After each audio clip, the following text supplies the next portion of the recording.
Arctic, Twin Snow Lake Hospital. Do you see it? The crystals in the patient's heart have a different formation compared to normal protocore syndrome crystals. This isn't the first case we've encountered. We should collect samples and take them back to Oxo Hospital. We can compare them with our existing data. Of course! Oxo Hospital has more extensive experience with protocore syndrome. After concluding the case discussion, Chown, the division chief from Twin Snow Lake Hospital's Division of Cardiothoracic Surgery, stands up with Zayne's team.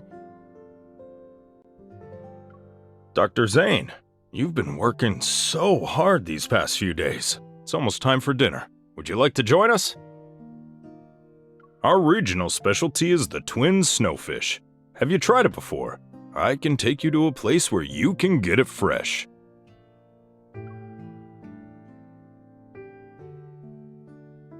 I can't believe it's Dr. Zayne's birthday today. What a coincidence. The carton flowers we prepared to thank Dr. Zayne can be used for something else. I accept the cup of hot tea from the nurse and look at the thank you card. It's next to a bouquet of blue and white flowers.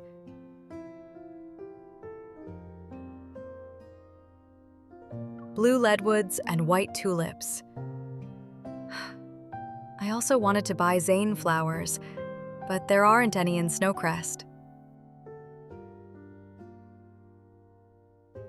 We can't grow ordinary flowers here. These were obtained from the laboratory next door in advance.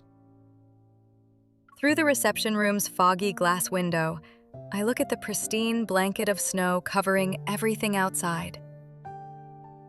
The weather is nice today. There should be a lot of people celebrating Frost Seal Day tonight, too. It's going to be lively. If it doesn't snow, I probably don't need to rearrange those decorations. I'll call the guest house caretaker later and ask him to check on everything. A few days before his birthday, Zayne received an invitation to visit a hospital in the Arctic to discuss protocore syndrome. I was still figuring out how to celebrate his birthday. But with this sudden arrangement, I adjusted my plans for the Arctic. Today is his last day working at the hospital. It's also his birthday. Dr. Noah loves to cook fish. I might have already tried twin snowfish. Unfortunately, I have plans this evening. Perhaps we can arrange something next time.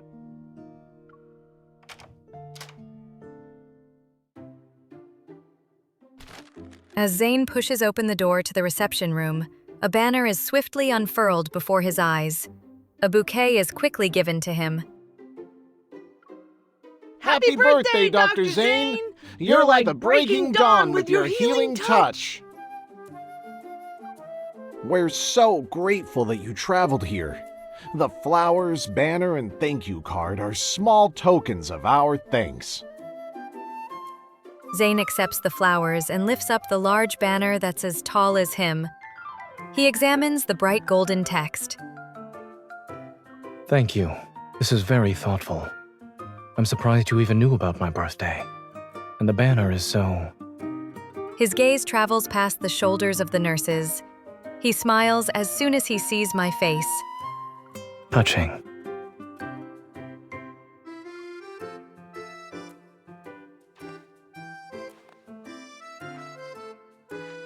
I walk out of the laboratory with Zayne. A ray of sunlight falls upon the pristine snow.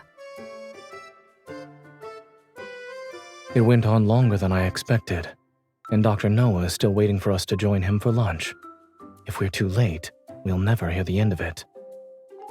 We've been staying at Dr. Noah's home for the past few days. You don't have to worry since I'm here. I promise you won't be late, Doctor. Zayne? I block Zayne's path with the thank you banner. I stop him from taking another step and tilt my chin toward the railing behind us. A sign hangs above it. Holding the banner, I point at the majestic sled dog logo and the P beside. This is a parking spot for sled dogs.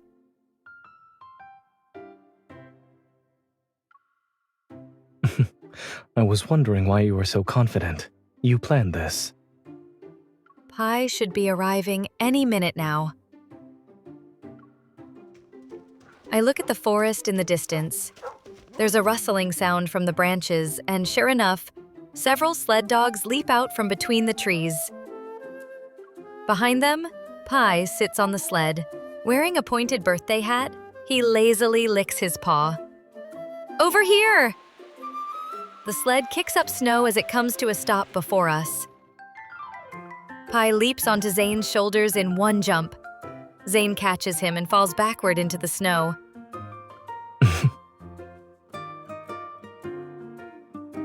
How many meat pies have you been eating? You're heavier now. He touches the birthday hat's fluffy pom-pom. You have a hat. Are you celebrating a birthday too? Pi's snow-white paws press down on Zayne's shoulders. Then he lowers his head to rub the birthday hat against the top of Zayne's head. Stop that. Behave. Licking isn't allowed. I pull out my phone and get both of them in the camera shot, just as Pi sticks out his tongue. Quick, Zayne, look at the camera. Wait, at least let me change my position. Zayne tries to remove the birthday hat, but I snap the photo just in time. In the frame, Pi is also looking at me. He's excitedly raising his paw.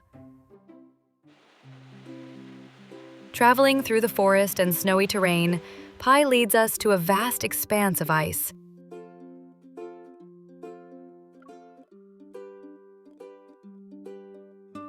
The seat can barely fit half of Pi's plump body.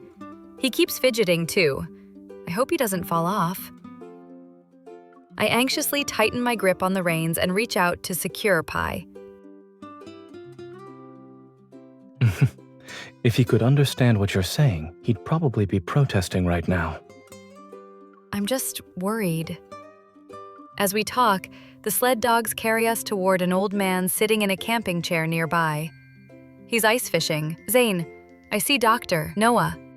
As soon as the last word leaves my mouth, we arrive in front of the camping chair. A startled fish makes a splash as it escapes. Dr. Noah holds his fishing rod as he silently turns to us.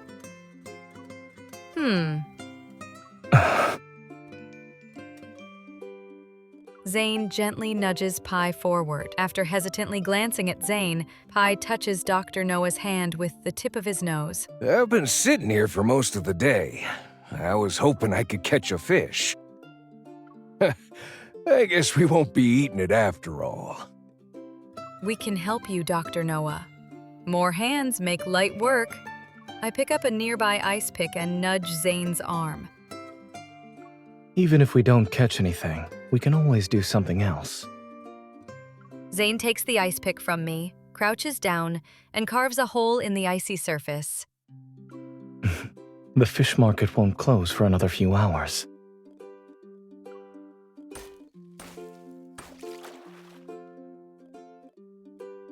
The fishing float touches the water as Zayne grips the fishing rod. I pull over 2 camping chairs from nearby and we sit down. I thought we'd have to wait for a while, but to my surprise, the fishing rod twitches almost immediately.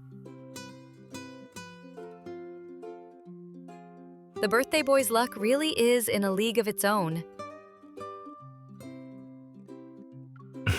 Zayne reels in the line and a fish soars into the air. Its tail swishes wildly.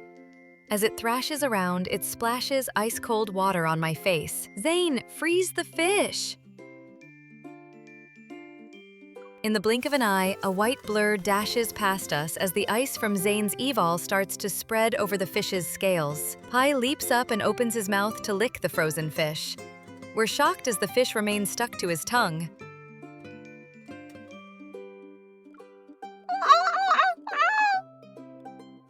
Pi?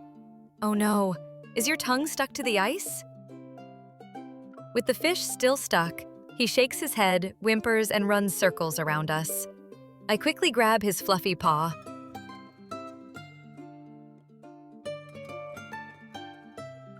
I suppose we caught a hungry pie with our fish. Zayne crouches down. With a stern expression, he talks to Pi, who's standing pitifully with his mouth open. This is why you don't lick everything you see. Is it safe to say you learned your lesson now?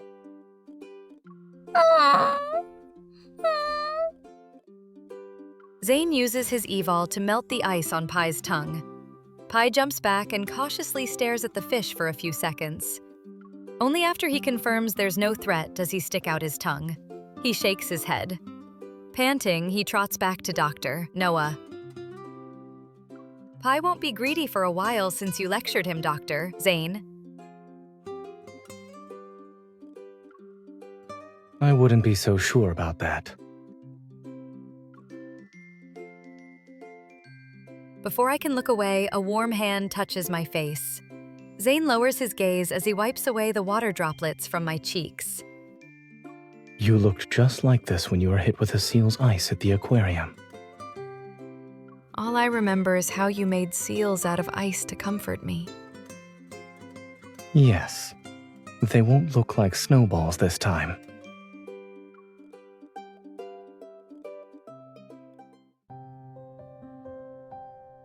In the afternoon, sunlight streams through the windows and illuminates a table with delicious dishes.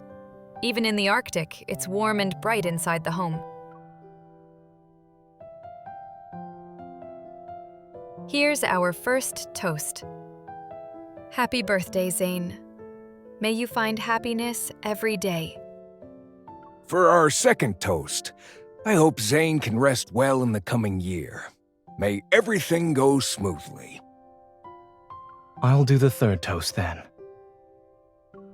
I hope all of us won't be touched by harsh winds and snowfall in the years to come. Cheers! As we drink from our glasses, it feels as if those wishes have been sealed into reality. I examine the plate of snow creams. I find the one with a red dot and place it in Zayne's bowl.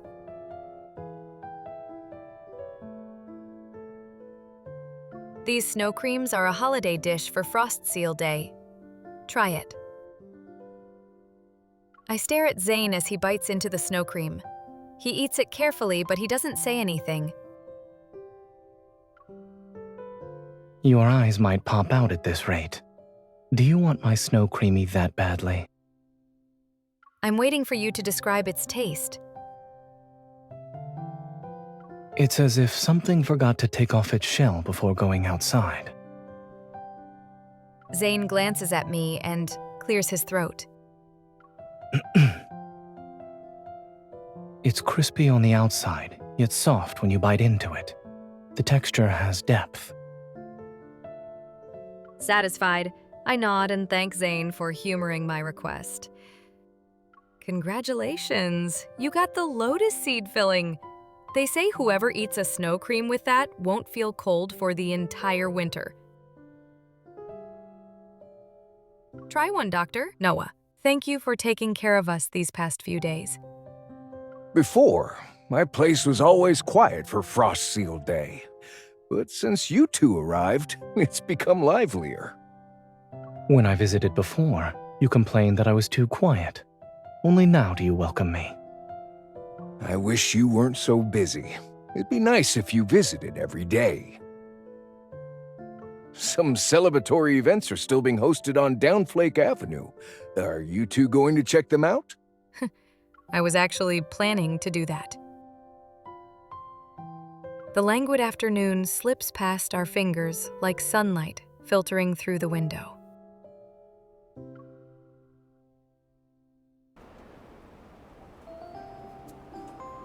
Ice lanterns hanging from eaves illuminate Downflake Avenue during the night.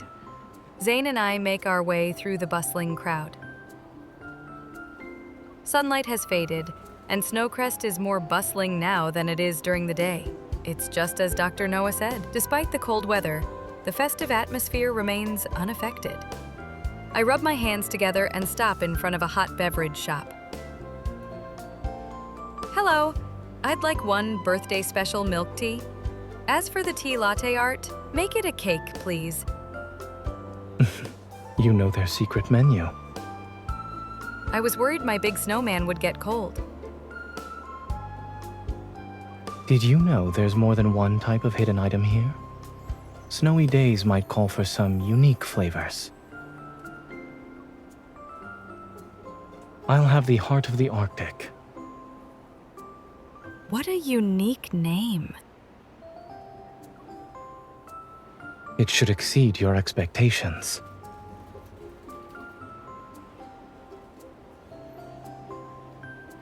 To maintain the temperature of their beverages in the freezing cold, this shop uses special insulated packaging. I hold the drink to warm my hands as I walk with Zayne.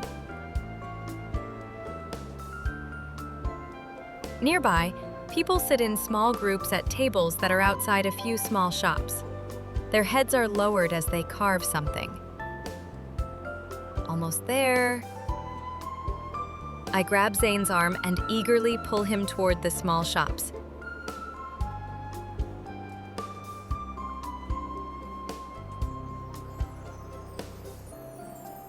Would you like to try carving ice lanterns? You can get a discount right now, and we offer a variety of styles to the point where you'll drown.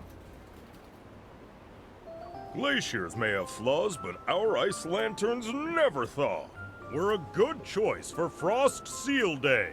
Do you want to make yours the best of the best and blow everyone away? The store owner taps a display rack. It has rows of lantern bases with their basic shapes already prepared. Zayne and I applaud the store owner's sales pitch. What an impressive rhyme scheme. And when I need ice lanterns, you're the winning team. Zayne picks up an ice lantern that's narrow at the top and wide at the bottom. It's about as big as a wine glass. He grabs 2 carving knives before he leads me to an empty table. He points the blade toward himself, removes the protective cover from the carving knife, and then gives me the handle. I heard that carving ice lanterns for Frost Seal Day carries a special meaning. Why don't we carve a jasmine together? I hold the knife like a pen. Zayne moves closer and his hand covers mine as he gently adjusts my fingers. Your index finger needs to rest on the knife handle. That way you'll be more precise. I almost forgot. Holding a carving knife is like holding a scalpel. You're probably an expert at this, Doctor. Zayne. He steadies the ice lantern. His head is lowered and he guides me with subtle movements of his wrist. We carve out the rough outline of a flower. Carving knives and scalpels have one thing in common at the very least. Zayne gently pats the top of my head with his free hand. They require absolute focus to prevent injury. Several jasmines begin to take shape. I blow air on my cold fingers because I was holding the ice lantern for a while. I heard that Frost Seal Day was a festival in ancient times. To escape the polar night's bitter cold, people rarely ventured outdoors. So they made ice lanterns to symbolize the joy of gathering together before the long polar night. I was worried Zayne might not know the meaning behind this tradition. I'm surprised that he continues where I left off. I learned about it from a young patient. At the time, I was part of a rescue mission here. He gave me a small lantern and hoped I had a safe trip in the cold weather. Then I learned that ice lanterns have another meaning. Zayne smooths the edges of the jasmine petals by using his fingers to wipe away the rough fragments.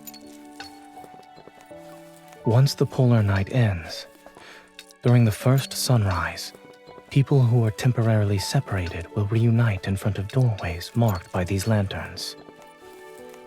In a few days, the polar night will arrive. If we're still here, we should put a lantern outside the door like the locals. He moves a little closer, and his warmth seeps through our thick winter clothes to reach me. The tip of the carving knife traces delicate stamens. A lifelike jasmine blooms on the ice lantern. Do you think I'm childish for wanting to do that?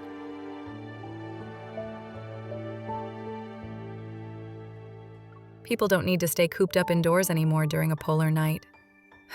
These traditions probably don't mean much now. Their significance was never in their tradition. It's in the act of doing these things together. If this were an ordinary ice lantern, what would you see when you look at it? I rotate the ice lantern in my hand. Its surface, light blue and translucent, reflects the scattered lights around us. I look up and my eyes meet Zayne's. They're as bright as lanterns. I'd think of Zayne being tackled by Pi, Zayne who's ice fishing, Zayne who's eating snow creams. I understand what Zayne is implying. His words are like melting snow as they touch a hidden corner of my heart. Thanks for your skillful hands, Master Zayne. I pick up my drink and raise it toward Zayne. I was so focused on making the ice lantern that I completely forgot about it. You ordered it for me too. Zayne clinks his cup against mine, and fine snow clusters fall onto my cup. Try this. It's a different flavor of the heart of the Arctic. The cup turns ice cold in my hands. Stirred by this change, I give it to Zayne. This isn't one of your pranks, right? He takes a sip of the drink. His expression remains unchanged. The quality of this establishment is consistent. The drink tastes exactly the same as it did when I drank it before. Reassured, I take the cup and swallow a large portion of the drink. I flinch as an unexpected coldness hits me. I see your birthday has made you act more childish, Dr. Zayne. Zayne places a candle inside the ice lantern and lights it with a match. In the candlelight, I take another sip. I taste the drink's warmth this time. The drink you chose is just like you. It's cold on the surface, but it's warm on the inside. It sounds like you're describing a somewhat likable personality. Should I take that as a compliment? Others might not see it like that, but I do. We're done with the lantern. Let's go.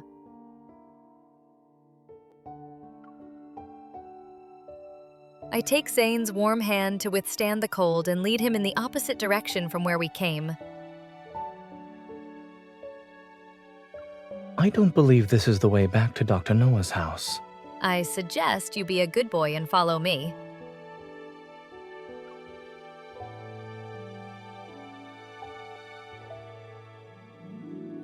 The ice lantern sways in my hand as Zayne and I trudge through the snow toward a row of houses.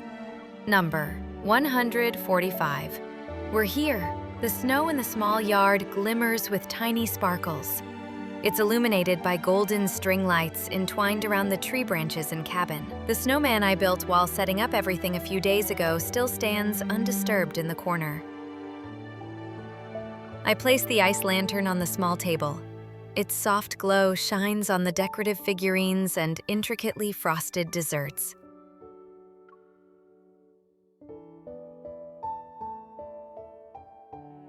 I see. We're having dinner outdoors today. I wanted to experience a candlelit dinner in the snow with you ever since we came here. It's cold, but we can make a steaming hot meal. I hope the birthday boy doesn't mind helping me prepare it. You've decorated this place beautifully. I doubt I can do anything else. I stored the ingredients in the cabin's refrigerator. Zayne and I bring them out together. All right, you can make the soup, and I'll prepare the salad. Zayne nods, turns around to light the fire, and adds short ribs and chopped tomatoes into the pot.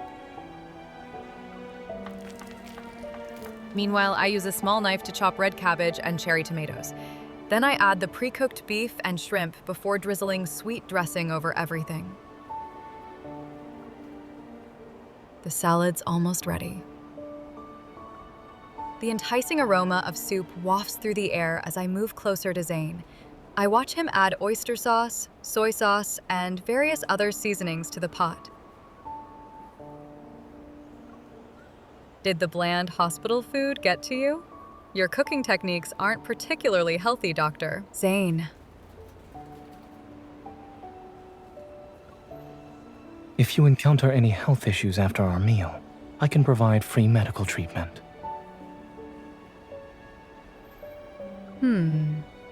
There's no need to be so moved. Zayne continues to keep his head down as he focuses on the soup. I quietly back up, form a snowball, and aim it at Zayne's back. Yeah, you're right. I'm very grateful, Doctor. Zayne freezes for a moment. Then he puts down the spoon and turns around. It seems the chef isn't the only one who's busy. The soup still needs to boil for a bit. You can relax. I bend down, scoop up another handful of snow, and throw it at Zayne. I don't wait to see his reaction. I run away and dodge a snowball.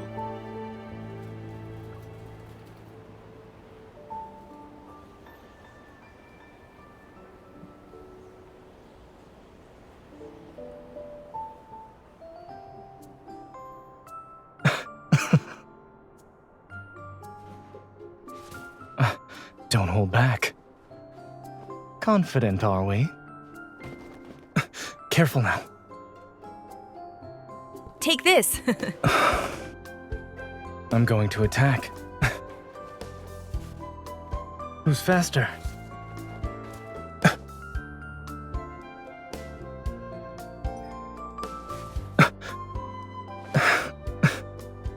Is this a surprise you planned? What do you think? Was it good enough for you? Here, this is my surprise.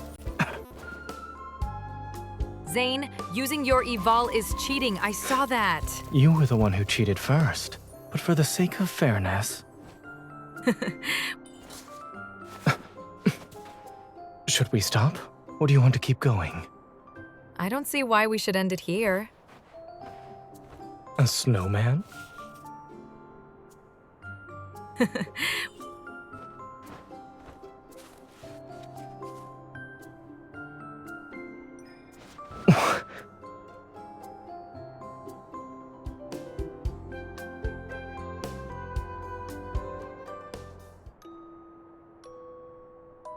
This snow doesn't melt, even when it lands on your palm.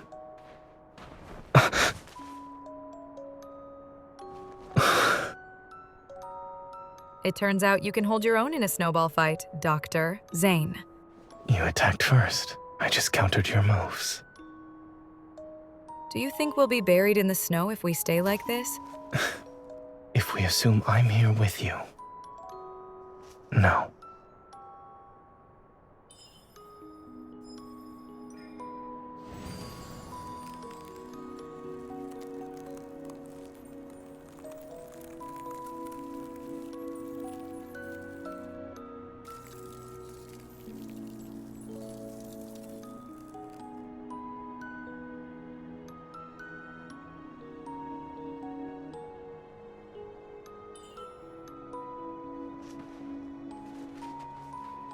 Compared to a frozen landscape, a place where snowflakes dance is more suitable to be my world. To sense snow is to sense my presence. Zayne, you're warmer than everything here.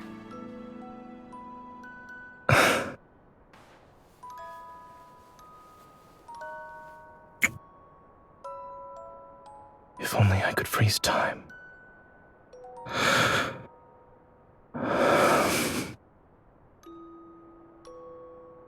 good.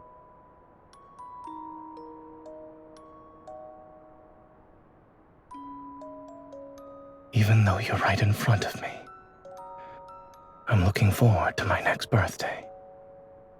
And our next snowy day together.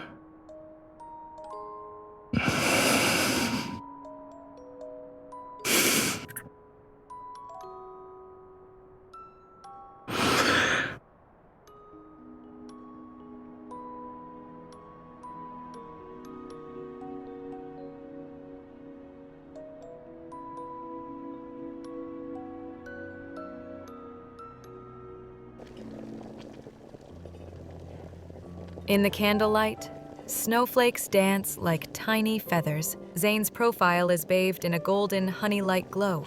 The aromatic soup bubbles with a gentle gurgling. Its steam rises and envelops Zayne and me as we sit at the small table. In the white mist, his face appears slightly blurry. I gently touch his eyelashes, just like snow.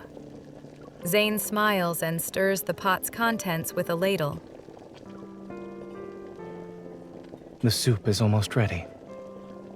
Wait, we're missing a very important dish. I get up, run to the cabin, and carefully retrieve an elegant box from the kitchen cabinet. This is the birthday cake I made for Zayne. Now's the perfect time to give it to him.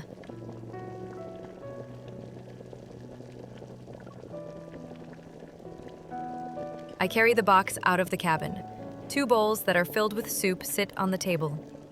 I place the cake box on the edge of the table and unwrap the packaging. Today's your birthday. This part is essential. I light the candle and push the cake toward Zayne. Last year, you said you wanted us to be together in the years to come. I feel like that wish is becoming a reality with each passing day. You can make a new wish this year. I always thought wishes were a luxury. I never realized you could make them and have them come true every year. For me, wishes aren't luxuries at all. Your birthday is more precious than them. Thank you for spending this precious day with me.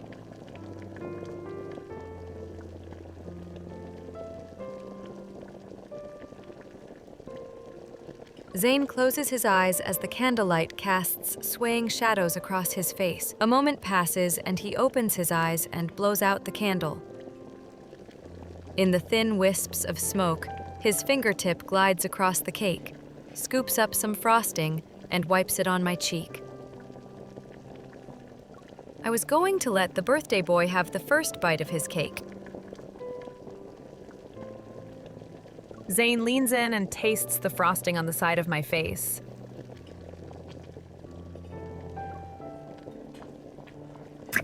There.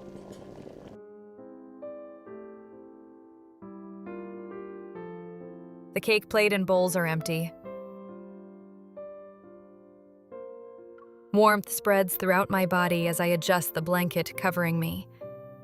I look at the distant sky.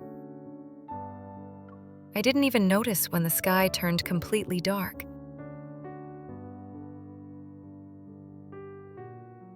I often saw it like this when I used to work in the Arctic. You spend too much time in hospitals and laboratories. You're right. I haven't truly appreciated the Arctic sunlight. Zayne looks away and tucks the corner of the blanket over my shoulder. Would you like to go somewhere with me before the polar night arrives? Curious, I look at Zayne. However, he doesn't elaborate. He touches my cold, reddened nose with his warm hand.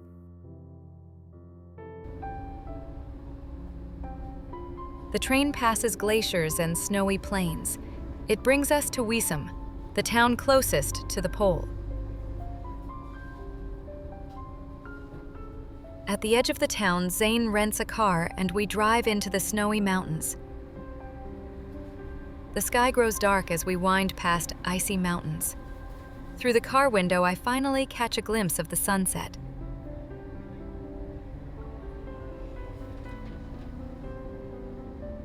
Zayne, look!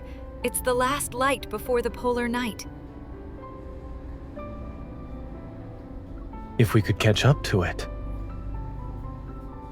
Then all of Zayne's wishes will come true. I check the weather report. There's less than an hour left before the polar night descends upon the glacier.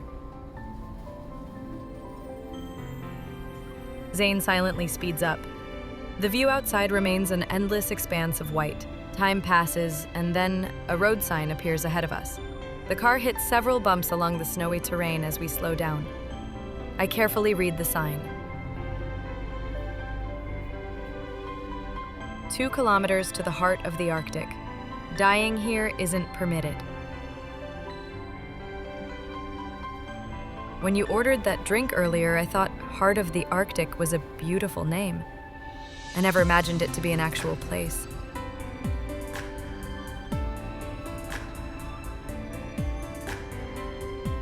Beautiful scenery deserves a beautiful name. You'll see why. After driving a little further, an expanse of blue ice appears before us.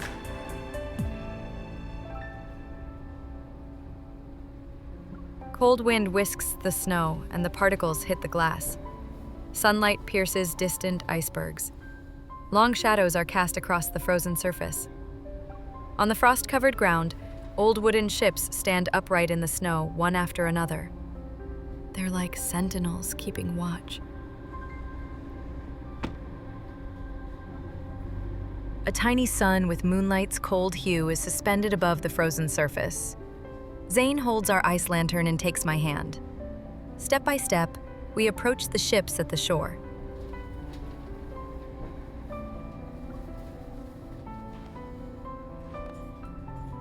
As we reach a wooden ship, Zayne raises the ice lantern. Snow dances in the candlelight, and I note the scent of snow and weathered wood.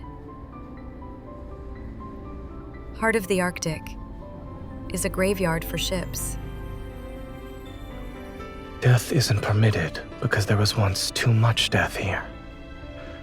Life is precious. It's a line that must be defended. So, people built a ship for every person who passed away. They serve as memorials. From another perspective, it's as if they're voyagers returning to shore. And this also ensures they'll never be forgotten. Seemingly impervious to the cold, Zayne brushes away the snow that had accumulated on the ship. His only concern is keeping the vessel from being buried. As he stands before the weathered ship, the light on the ice approaches with a certain fondness. It's as if Zayne was born to be here. Like, he belongs to this tranquility and solitude. Only when we're forgotten can we truly say we're lost. The heart of the Arctic is a brave heart that remembers. A sliver of light by my feet retreats. I look at the distant glaciers. The sky gradually darkens as if light is being drawn away. For the first time, I'm certain that the polar night is about to descend. Is there any more lands beyond this point? I'm afraid not. This is the edge of the Arctic. You can even say it's the edge of the world. Maybe the disappearing light is what makes me feel the cold. I move closer to Zayne. He notices this, grasps my shoulders, and gently embraces me. I always thought your body temperature was slightly lower than mine.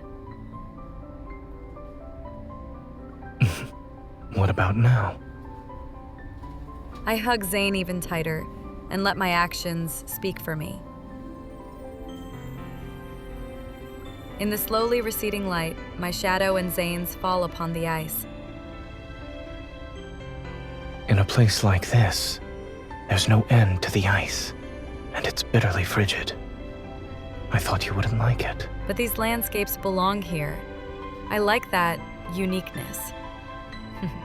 Besides, how could I possibly find it boring when you're by my side? I see Zayne's shadow is moving toward me. He raises the lantern and the shadow shifts slightly. Frost Seal Day isn't over yet. All these memories of the Arctic will be preserved in this lantern. I wouldn't forget them anyway. Zayne looks at me, his expression serious yet tinged with relief.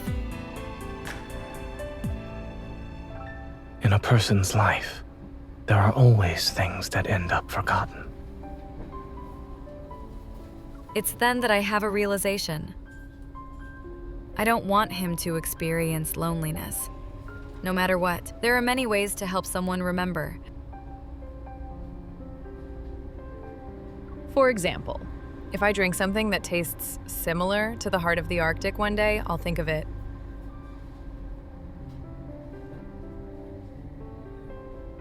If I eat sweet and sour tomato soup again, I'll remember the night we had a snowball fight.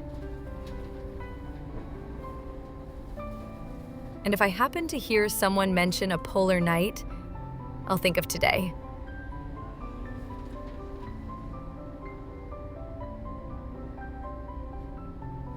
A lot of things can serve as switches for our memories.